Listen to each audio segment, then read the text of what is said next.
Muy buenas y bendecidas noches, señores. ¿Qué tal? ¿Cómo están? Otra vez ya estamos de nuevamente aquí. Señor, en el nombre de Cristo te damos gracias por nuevamente la oportunidad que nos das de estar predicando tu palabra, de estar leyendo tu palabra. Te pedimos, Señor, que hoy no sea uno, sino que sean muchos más los que sigan escuchando estos videos para que tu palabra pueda ser escuchada por todo el mundo. Te pedimos, Señor, que nos des claridad, que nos des sabiduría para poder compartir los comentarios que hacemos, que no sean nuestros, sino que sean conforme a tu palabra y conforme a tu voluntad. Asimismo, te damos gracias por todo el alimento recibido y por todas las bendiciones de las que nos cubriste el día de hoy. Te alabamos y te bendecimos en el nombre de Cristo Jesús. Amén. Buenas noches, señores. ¿Cómo están? Ya estamos aquí. Bueno, pues como dicen, ¿no? A lo que te truje. ¿Qué leímos el día de ayer? Ayer leímos dos capítulos del libro de Génesis. El capítulo 42, no, el capítulo 44 y el capítulo 45. ¿Qué vimos en el capítulo 44? Bueno, otra vez volvemos a ver que José pues ya había reconocido a sus hermanos y les pidió como fianza que se quedara Benjamín. Después de todo lo que pasaron, del dinero, que mañosamente el mayordomo de José puso la copa de oro de José en el costal de Benjamín, y él había dicho que en donde se encontrara esa copa, el que la tuviera pues iba a pagar con ser siervo por toda su vida de José.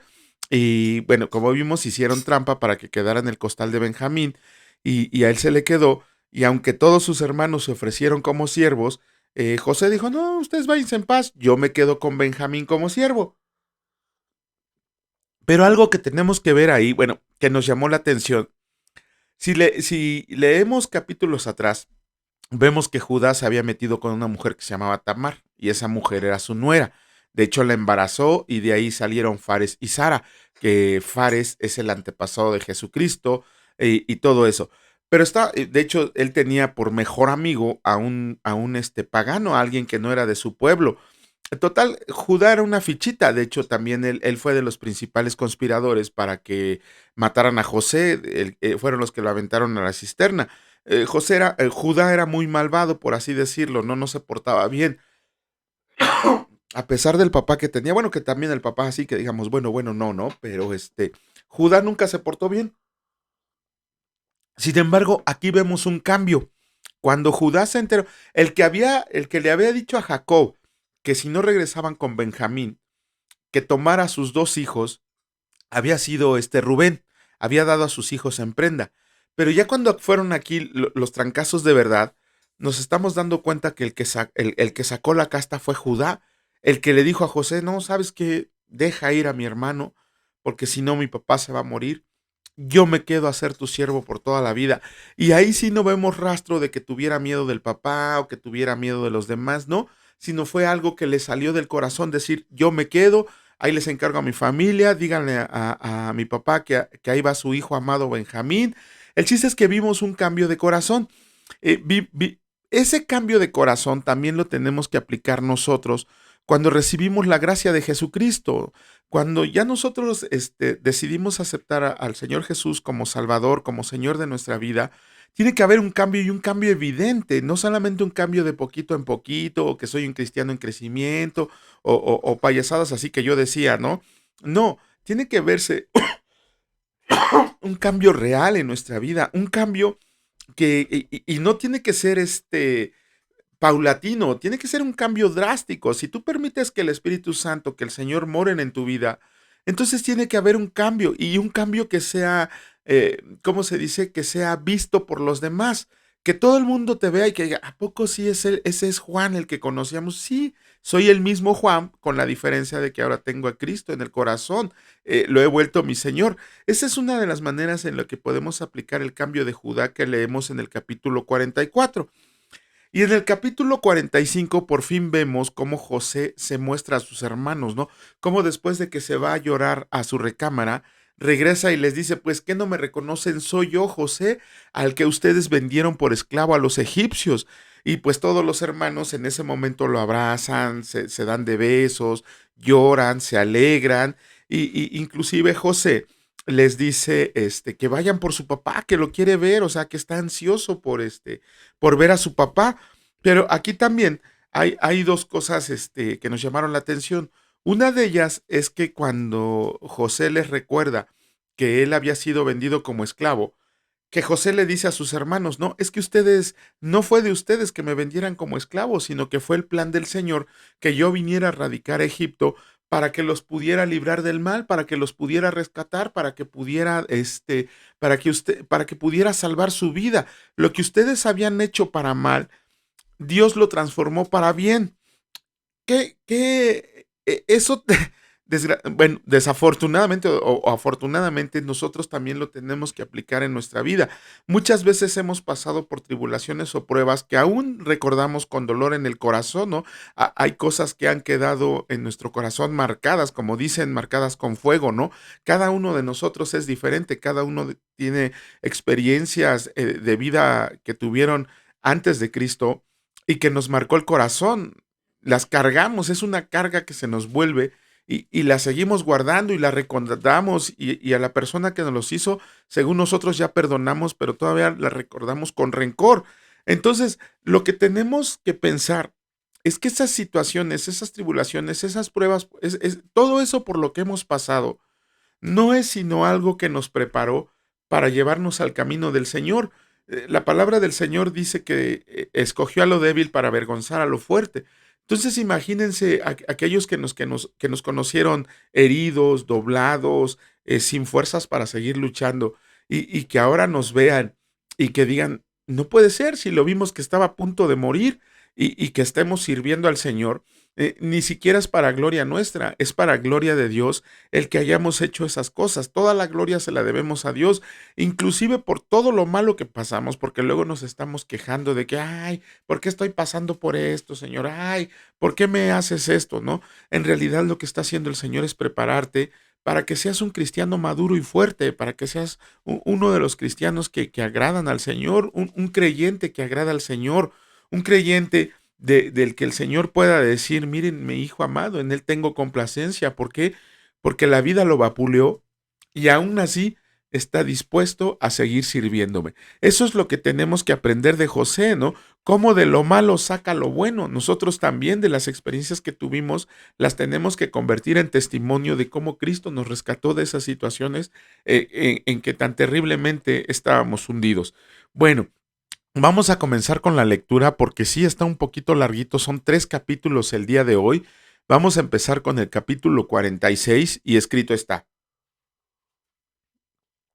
Jacob y su familia en Egipto. Salió Israel con todo lo que tenía y vino a Beerseba y ofreció sacrificios al Dios de su padre Isaac. Y habló Dios a Israel en visiones de noche y dijo: Jacob, Jacob.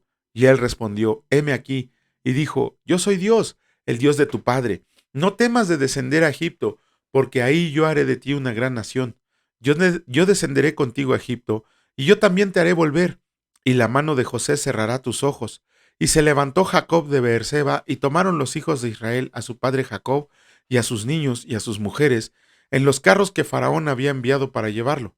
Y tomaron sus ganados y sus bienes que habían adquirido en la tierra de Canaán, y vinieron a Egipto, Jacob y toda su descendencia consigo, sus hijos y los hijos de sus hijos consigo, sus hijas y las hijas de sus hijos, y a toda su descendencia trajo consigo a Egipto. Y estos son los nombres de los hijos de Israel que entraron en Egipto: Jacob y sus hijos, Rubén el primogénito de Jacob, y los hijos de Rubén, Anoc, Falu, Esrón y Carmi, los hijos de Simeón, Gemuel, Jamín, Ohad, Jaquín, Soar y Saúl hijo de la cananea. Los hijos de Leví, Saúl hijo de la cananea. Los hijos de Leví, Gerson, Coat y Merari. Los hijos de Judá, Onán, Sela, Fares y Sara. Mas y Onán murieron en la tierra de Canaán. Y los hijos de Fares fueron Esron y Amul. Los hijos de Isaacar, Tola, Fua, Job y Sinrom. Los hijos de Zabulón, Sered, Elón y Jaleel. Estos fueron los hijos de Lea, los que dio a luz a Jacob en Padan Aram, y además su hija Dina, 33 las personas, todas de sus hijos y hijas. Los hijos de Gad, Sifión, Agi, Esbón, Suni, Eri, Arodi y Areli. Y los hijos de Aser, Imna, Isúa, Isui, Beria y Sera, hermana de ellos. Los hijos de Beria, Eber y Malquiel. Estos fueron los hijos de Silpa, la que Labán dio a su hija Lea, y dio luz a estos a Jacob, por todos 16 personas. Los hijos de Raquel, mujer de Jacob, José y Benjamín. Y nacieron a José en la tierra de Egipto Manasés y Efraín, los que le dio a luz a Senat, hija de Potifera, sacerdote de On. Los hijos de Benjamín fueron Bela, Beker, Asbel, Gera, Naamán, Ei, Ros, Mupim, Upim y Ard. Estos fueron los hijos de Raquel, que nacieron a Jacob. Por todos, 14 personas. Los hijos de Dan, Usim, los hijos de Neftalí, Jaesel, Guni, Geser y Silem. Estos fueron los hijos de Bila, la que dio Labán a Raquel su hija, y dio a luz estos a Jacob. Por todos, 7 personas. Todas las personas que vinieron con Jacob a Egipto, procedentes de sus lomos, sin las mujeres de los hijos de Jacob, todas las personas fueron 66. Y los hijos de José que nacieron en Egipto, 2 personas. Todas las personas de la casa de Jacob que entraron en Egipto fueron 70. Y envió Jacob a Judá delante de sí a José, para que le viniera a ver en Gosén, y llegaron a la tierra de Gosén. Y José unció su carro, y vino a recibir a Israel su padre en Gosén, y se manifestó a él, y se echó sobre su cuello, y lloró sobre su cuello largamente. Entonces Israel dijo a José: Muera yo ahora, ya que he visto tu rostro, y sé que aún vives.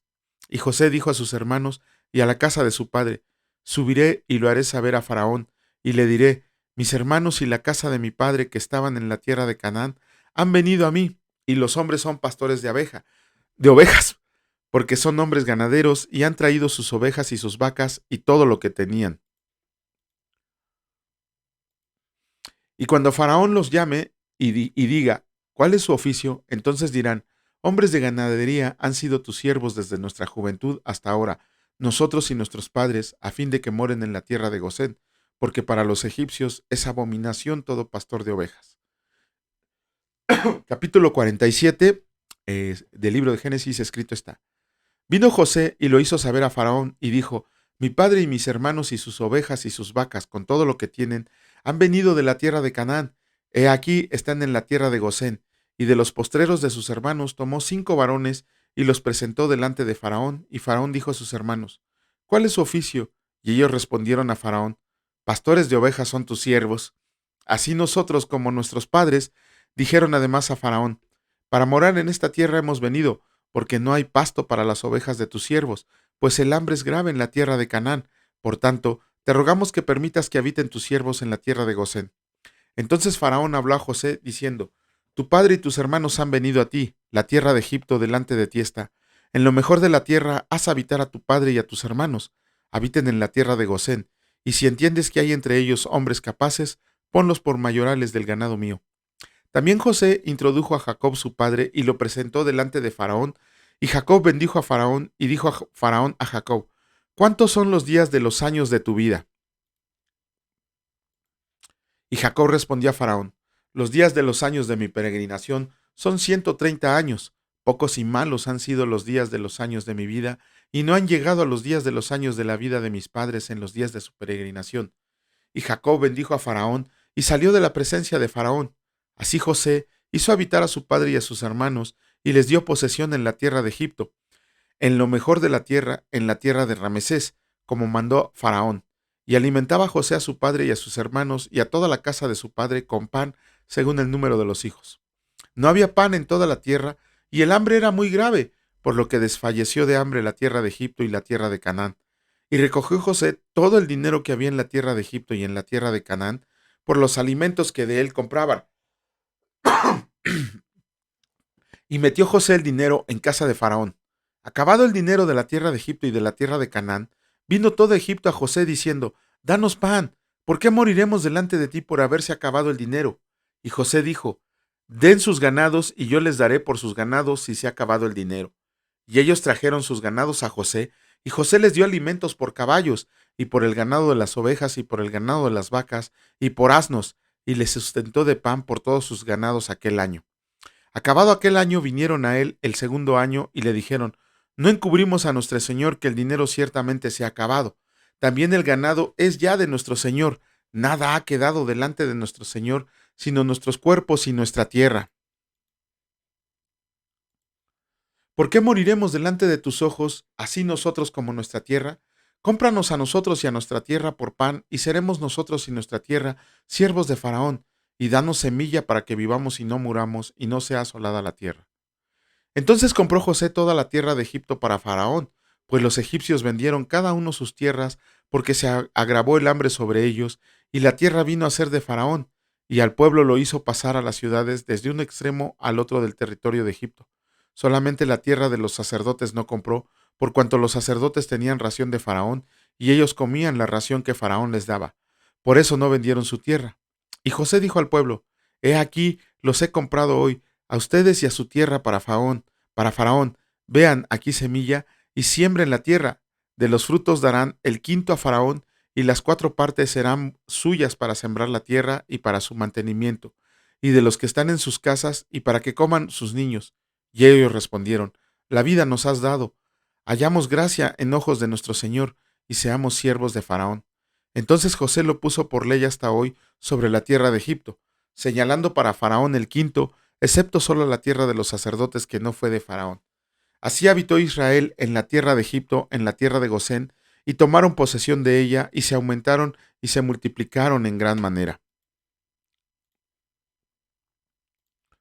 Y vivió Jacob en la tierra de Egipto 17 años, y fueron los días de Jacob, los años de su vida, 147 años. Y llegaron los días de Israel para morir, y llamó a José su hijo, y le dijo: Si he hallado ahora gracia en tus ojos, te ruego que pongas tu mano debajo de mi muslo, y harás conmigo misericordia y verdad. Te ruego que no me entierres en Egipto, mas cuando duerma con mis padres me llevarás de Egipto, y me sepultarás en el sepulcro de ellos. Y José respondió: Haré como tú dices. E Israel dijo: Júramelo. Y José le juró. Entonces Israel se inclinó sobre la cabecera de su cama. Capítulo 48 del libro de Génesis, escrito está: Jacob bendice a Efraín y a Manasés. Sucedió después de estas cosas que dijeron a José: He aquí tu padre está enfermo. Y él tomó consigo a sus 2 hijos, Manasés y Efraín, y se le hizo saber a Jacob, diciendo: He aquí tu hijo José viene a ti. Entonces se esforzó Israel y se sentó sobre la cama, y dijo a José: El Dios omnipotente me apareció en luz en la tierra de Canaán, y me bendijo, y me dijo: He aquí yo te haré crecer y te multiplicaré, y te pondré por estirpe de naciones, y daré esta tierra a tu descendencia, después de ti por heredad perpetua. Y ahora tus 2 hijos, Efraín y Manasés, que te nacieron en la tierra de Egipto, antes que viniera a ti la tierra de Egipto, míos son, como Rubén y Simeón serán míos, y los que después de ellos han engendrado serán tuyos, por el nombre de sus hermanos serán llamados de sus heredades. Porque cuando yo venía de Padán Aram, se me murió Raquel en la tierra de Canaán, en el camino como media legua de tierra viniendo a Efrata, y la sepultré ahí en el camino de Efrata, que es Belén. Y vio Israel los hijos de José, y dijo: ¿Quiénes son estos? Y respondió José a su padre: Son mis hijos, que Dios me ha dado aquí. Y él dijo: Acércalos ahora a mí, y los bendeciré. Y los ojos de Israel estaban tan agravados por la vejez, que no podía ver. Les hizo pues acercarse a él, y él les besó y les abrazó. Y dijo Israel a José: No pensaba yo ver tu rostro, y he aquí Dios me ha hecho ver también a tu descendencia. Entonces José los sacó de sus rodillas, y se inclinó a tierra, y los tomó José a ambos, Efraín a su derecha y a la izquierda de Israel, y Manasés a su izquierda, a la derecha de Israel, y los acercó a él. Entonces Israel extendió su mano derecha y la puso sobre la cabeza de Efraín, que era el menor, y su mano izquierda sobre la cabeza de Manasés, colocando así sus manos adrede, aunque Manasés era el primogénito. Y bendijo a José diciendo: El Dios en cuya presencia anduvieron mis padres Abraham e Isaac, el Dios que me mantiene desde que yo soy hasta este día, el ángel que me liberta de todo mal, bendiga a estos jóvenes y sea perpetuo en ellos mi nombre, y el nombre de mis padres Abraham e Isaac, y multiplíquese en gran manera en medio de la tierra. Pero viendo José que su padre ponía la mano derecha sobre la cabeza de Efraín, le causó esto disgusto, y asió la mano de su padre para cambiarla la cabeza de Efraín a la cabeza de Manasés. Y dijo José a su padre: No así, padre mío, porque este es el primogénito. Pon tu mano derecha sobre su cabeza. Mas su padre no quiso y dijo: Lo sé, hijo mío, lo sé. También él vendrá a ser un pueblo y será también engrandecido, pero su hermano menor será más grande que él, y su descendencia formará multitud de naciones. Y los bendijo aquel día diciendo: En ti bendecirá Israel, diciendo: Hágate Dios como a Efraín y como a Manasés. Y puso a Efraín antes de Manasés, y dijo Israel a José: He aquí yo muero, pero Dios estará con ustedes y los hará volver de la tierra de sus padres, y yo te he dado a ti una parte más que a tus hermanos, la cual tomé yo de mano del amorrheo con mi espada y con mi arco. Con eso acabamos la lectura de los 3 capítulos del libro de Génesis que nos correspondían el día de hoy. Y si Dios lo permite, mañana estaremos haciendo un comentario. Vamos ahora al Nuevo Testamento y vamos a comenzar con la lectura del libro de Mateo. Vamos a terminar el capítulo 13 y vamos a empezar con el 14. Pero antes, ¿qué vimos ayer en los capítulos 25 al 43? Vimos varias parábolas que el Señor nos mostró. Ya habíamos visto el propósito de las parábolas, ya habíamos visto por qué Jesús enseñaba por medio de parábolas. Y aquí vemos una serie de parábolas muy cortitas, pero todas con una gran enseñanza. Y de ahí lo que me llamó mucho la atención fue la parábola de la levadura. ¿Por qué?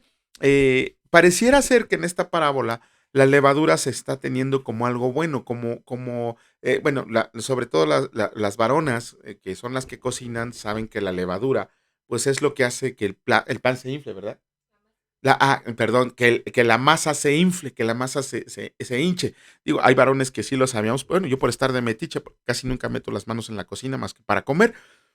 Pero esa levadura hace que se hinche la masa.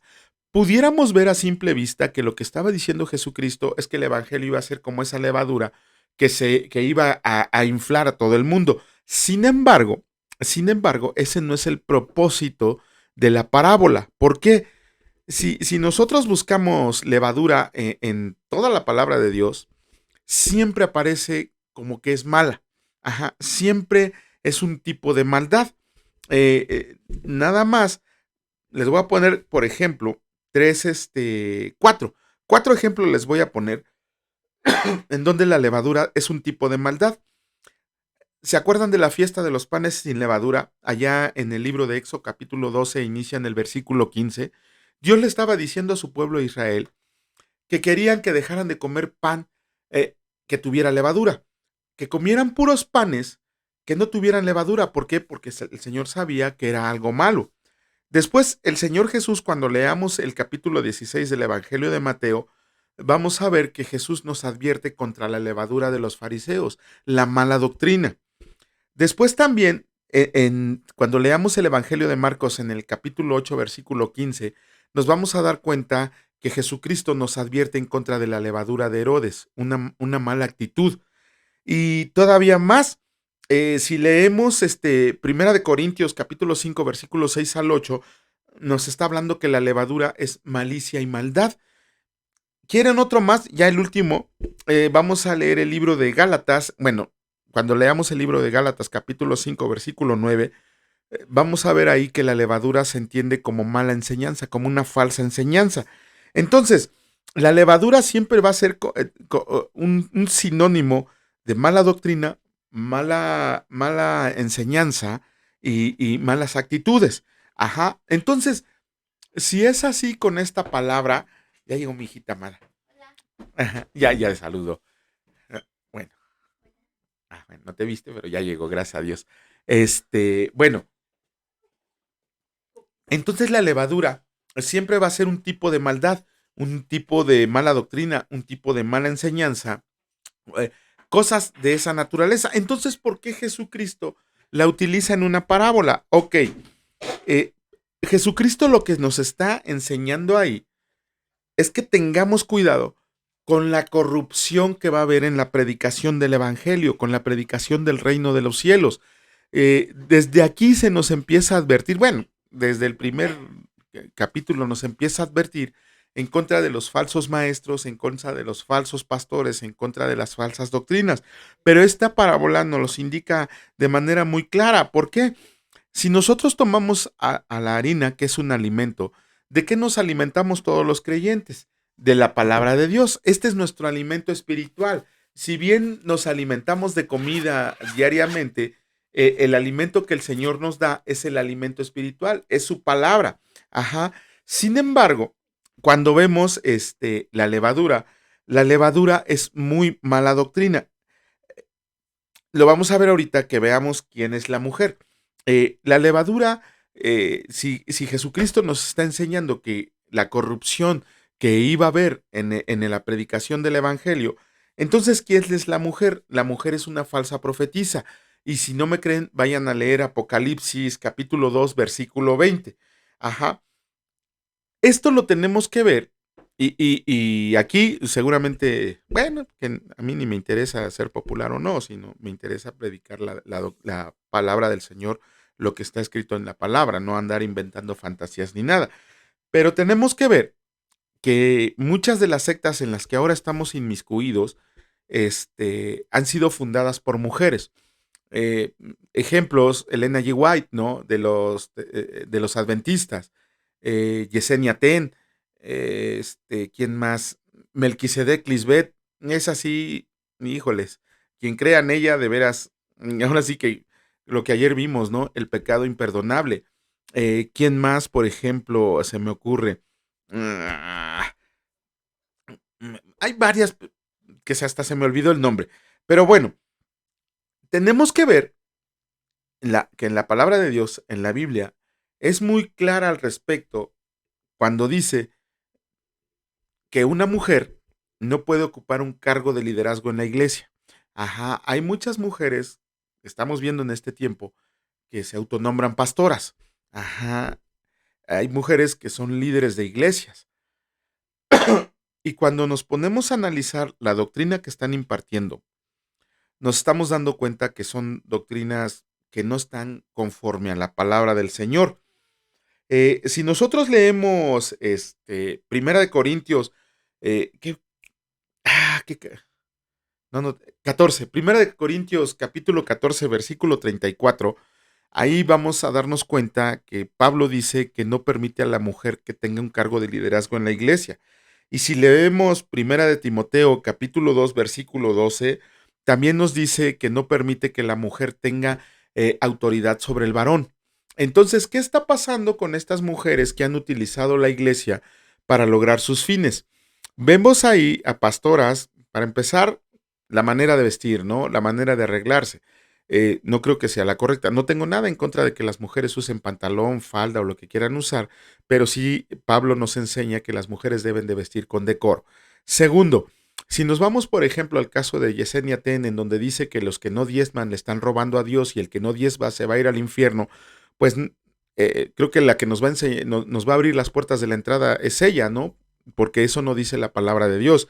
Si vemos a los adventistas que tienen a Elena G. White como una profetisa y que tienen sus cartas a la par de la palabra de Dios, bueno, pues tendrían que leer bueno, eso, tendrían que leer la Biblia para enseñarse que no hay nada que pueda estar por encima de la palabra del Señor.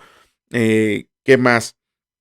Este, Estamos viendo que inclusive en estos días, ah, y esto es igual a varones y a mujeres, en el caso de las mujeres que tienen cargos de liderazgo en la iglesia, tergiversan versículos para poder apropiarse de ese liderazgo de una iglesia. No solo tergiversan los versículos, sino que a veces le añaden cosas. Por ahí vemos inclusive varones que apoyan el pastorado femenino. El otro día, y digo, lo tengo que decir, el otro día platicando con mi padre espiritual, el que me llevó a Cristo, el que tardó 2 años en llevarme a Cristo, él está de acuerdo con el pastorado femenino, ¿no? Y le indiqué que pues yo lo tenía como autoridad o lo tengo como autoridad, pero cuando me dijo eso, pues le pedí por favor que me mostrara los versículos que apoyan el pastorado femenino y me dio versículos que no son al caso, ¿no? Y le dije, bueno, yo lo tenía, bueno, lo tengo como autoridad, pero los versículos que usted me está diciendo, el caso de Débora, ¿no? El caso de, ¿cómo se llama? ¿Qué? ¿Cómo se llama la otra mujer? Ur, empieza con U su nombre. Ur, es Débora. No me acuerdo ahorita el nombre de otra mujer que dice que es pastora. Bueno, Raquel dice que era pastora. Aquila y Priscila, ¿no? Que también ellos dicen que eran pastores. Y no, la palabra de Dios no dice eso. Y entonces cuando él vio que los versículos, bueno, cuando los dos después de tener ahí una plática acerca de esos versículos y que ambos llegamos a la conclusión de que esos versículos no apoyan el pastorado femenino, él salió con que era un caso de excepción. Y entonces le dije, bueno, si es un caso de excepción, pues que venga una persona con tendencias homosexuales a predicar, que se suba a un púlpito y que predique la palabra de Dios. Que vengan personas que ahora se denominan no binarias y que prediquen la palabra de Dios. Es más, que vengan y modifiquen la Biblia, pues van a ser casos de excepción, ¿no? Si vamos a empezar a tomar la palabra de Dios como casos de excepción, pues entonces, ¿para qué la tomamos? Si nosotros encontramos una mentira en la Biblia, pues todo lo demás es mentira. Si encontramos un caso de excepción, pues todo entonces tendríamos ¿cómo se llama? Tendríamos el pretexto para que inclusive eh, fuera una persona que leyó el Evangelio de Mateo y se pare a predicar, saque una falsa doctrina de ahí y todos le hagan caso. Y lo peor es que es eso. El caso de esta señora que se autonombra Dios, que ella es Dios, ni siquiera dice que es Jesucristo, ella dice que es Dios, Melquisedec Lisbeth.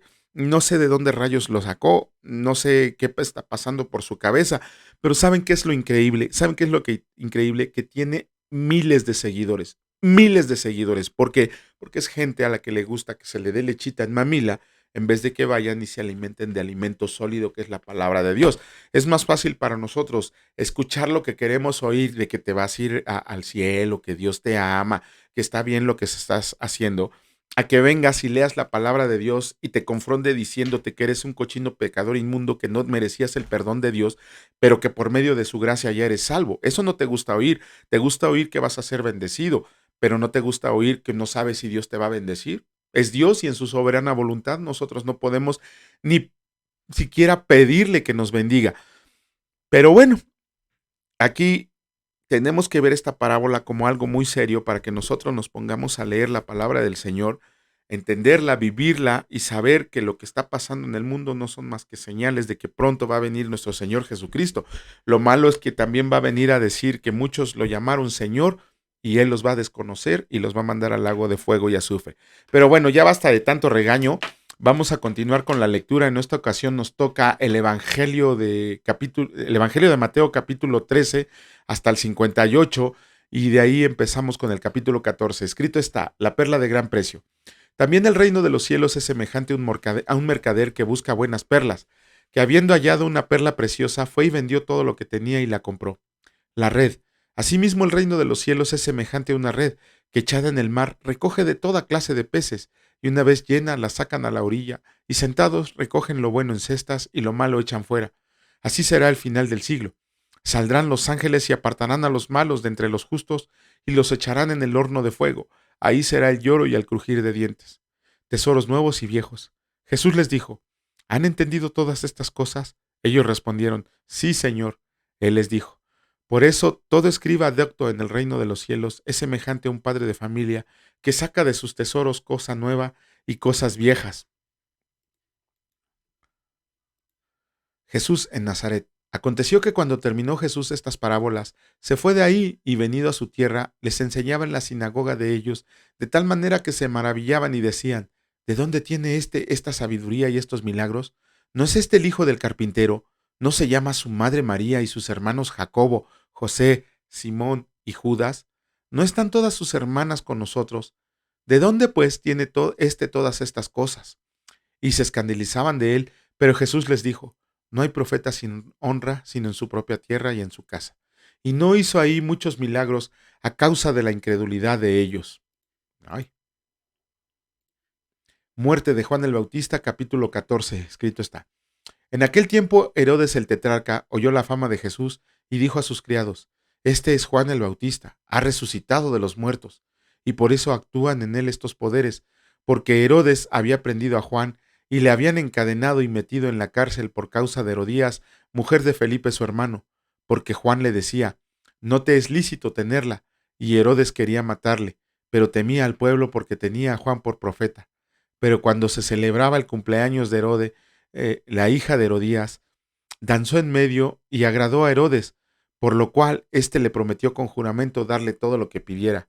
Ella, instruida primero por su madre, dijo, dame aquí en un plato la cabeza de Juan el Bautista.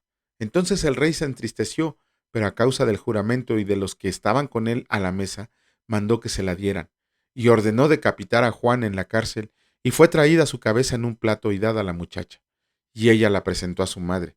Entonces llegaron sus discípulos y tomaron el cuerpo y lo enterraron y fueron y dieron las nuevas a Jesús. Con eso terminamos la lectura del día de hoy. Si lo permite, el día de mañana continuaremos con la lectura. Y pues vamos a darle gracias a Dios. Bueno, vamos a darle gracias a Dios. Padre, en el nombre de Cristo te damos gracias por ese amor con el que nos has llenado, por esa bendición por la que nos cubres y por esa misericordia que siempre con nosotros. Te pedimos perdón, Señor, por lo que te fallamos, porque siempre te fallamos, Señor. No somos más que siervos e inútiles, porque solamente hacemos lo que nos dices. Nunca podemos ir más allá, Señor. Nunca queremos ir más allá. Te agradecemos porque aún así nos mantienes con este fuego, Señor, de querer conocerte, de querer amarte, Señor, de querer bendecirte cada día más y más y más y más, hasta que estemos en tu presencia, Señor, gozando la vida eterna contigo. Te pedimos, Señor, que siempre a donde vayamos nos acompañes. Si no es contigo, no queremos salir a ningún lado. Y sobre todo, Señor, que nos resguardes de todo mal. Te pedimos que tu voluntad, que es buena, agradable y perfecta, se haga en nuestras vidas, Señor, para que podamos cumplir el propósito por el cual fuimos elegidos desde antes de la fundación del mundo. Te agradecemos por todas estas bondades y por tu amor sin medida en el nombre de Cristo Jesús. Amén. Que Dios los bendiga, señores, y si Dios lo permite, nos vemos el día de mañana. Espero un poquito más temprano. Cuídense mucho, hasta luego.